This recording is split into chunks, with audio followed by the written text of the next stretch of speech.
مردہ کون ہوتا ہے؟ وہ وجود جو نہ سنے، نہ دیکھے، نہ جواب دے۔ اس میں زندگی کے حص و حرکت ہی نہیں، کوئی حص زندہ ہی نہ ہو۔ اور ہم نے دوزخ کے لیے بہت سے جن اور آدمی پیدا کیے ہیں، ان کے دل ہیں کہ ان سے سمجھتے نہیں، اور آنکھیں ہیں کہ ان سے دیکھتے نہیں، اور کان ہیں کہ ان سے سنتے نہیں۔ وہ ایسے ہیں جیسے چوپائے، بلکہ ان سے بھی گمراہی میں زیادہ ہیں، یہی لوگ غافل ہیں۔ جانور کیا ہوتا ہے؟ جسے دو ہی کاموں سے غرض ہو، ایک کھانے سے، دوجا شہوت سے، یا پیٹ کی بھوک یا جسم کی۔ اس کے سوا اس کا دوجا کوئی مقصد نہیں ہوتا۔ کھانے کو جو بھی مل جائے، حرام ہے حلال ہے، کوئی تمیز نہیں۔ اور اسی طرح سیکس کی ضرورت کے لیے نہ حلال دیکھے نہ حرام، زنا ہو جبر ہو کوئی پرواہ نہیں۔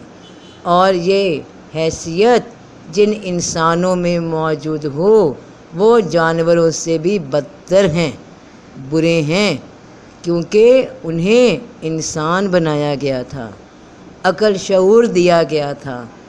وہ اپنے اس شعور کے سننے کی، دیکھنے کی، بولنے کی حس سے کام نہیں لیتے، بس حیوانی سطح پہ بنا شعور، بنا عقل زندگی گزار رہے ہیں۔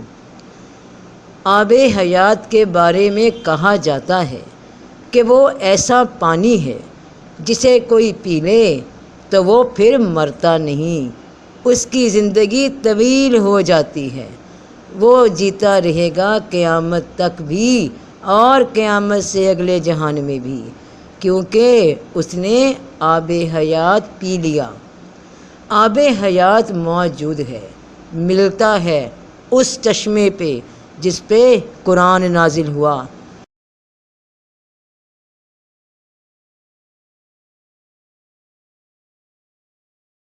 کہ تمام انسان جو دنیا میں ہو، سب ہی خسارے میں ہو، نقصان میں ہو، زندہ نہیں ہو بلکہ مردہ ہو، تب تک زندگی میں نہیں ہو جب تک کہ ایمان نہیں لاتے بن دیکھے رب پہ۔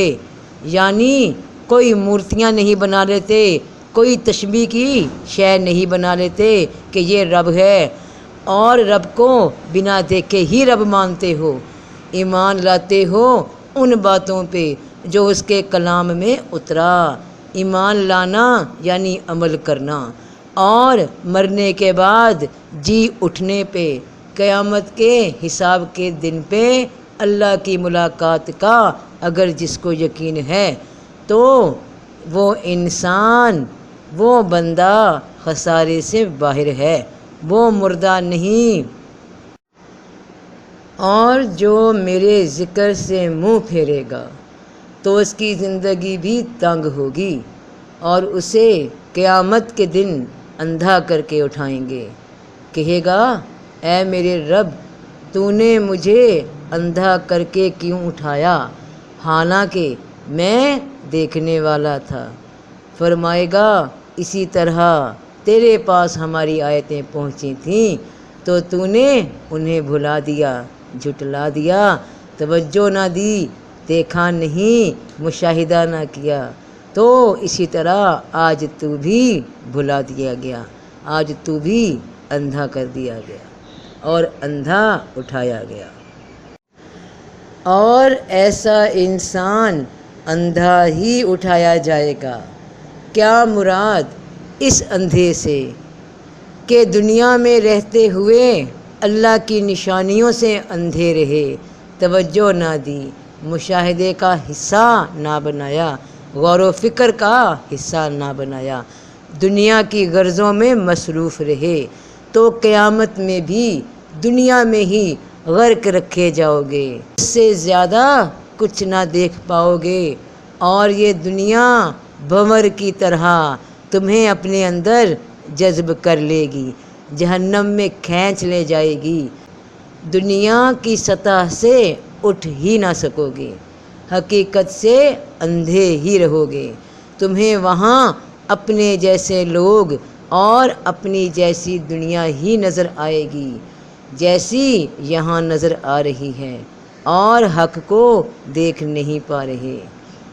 قرآن ہی آب حیات ہے، زندگی کو باقی رکھنے والا جل، وہ پانی، وہ زندگی کا پانی۔ ذرا ان آیتوں پہ غور کرنا تو یہ بات کھل جائے گی۔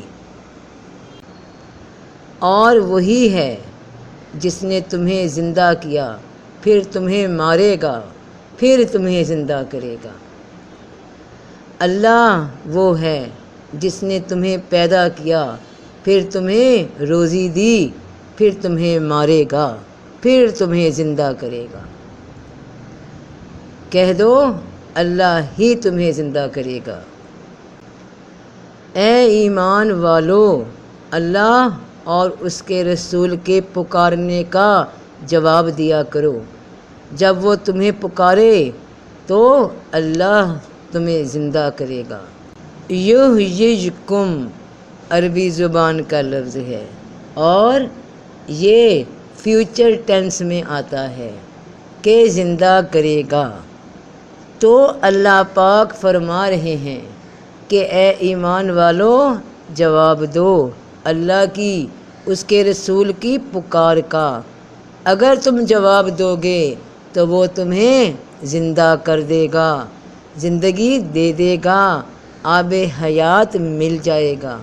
ورنہ اگر تم جواب نہیں دیتے، رسپانس نہیں کرتے تو مردہ ہو، کیونکہ سورہ بقرہ آیت 18 میں بہرے ہیں، گونگے ہیں، اندھے ہیں، سو وہ نہیں لوٹیں گے۔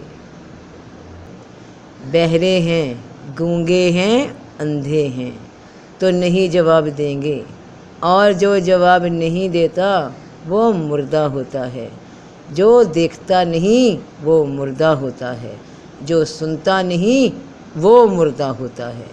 انسان وہ ہے جو حرکت کرتا ہے، جواب دیتا ہے، زندگی اس میں موجود ہوتی ہے اور حرکت میں برکت ہوتی ہے۔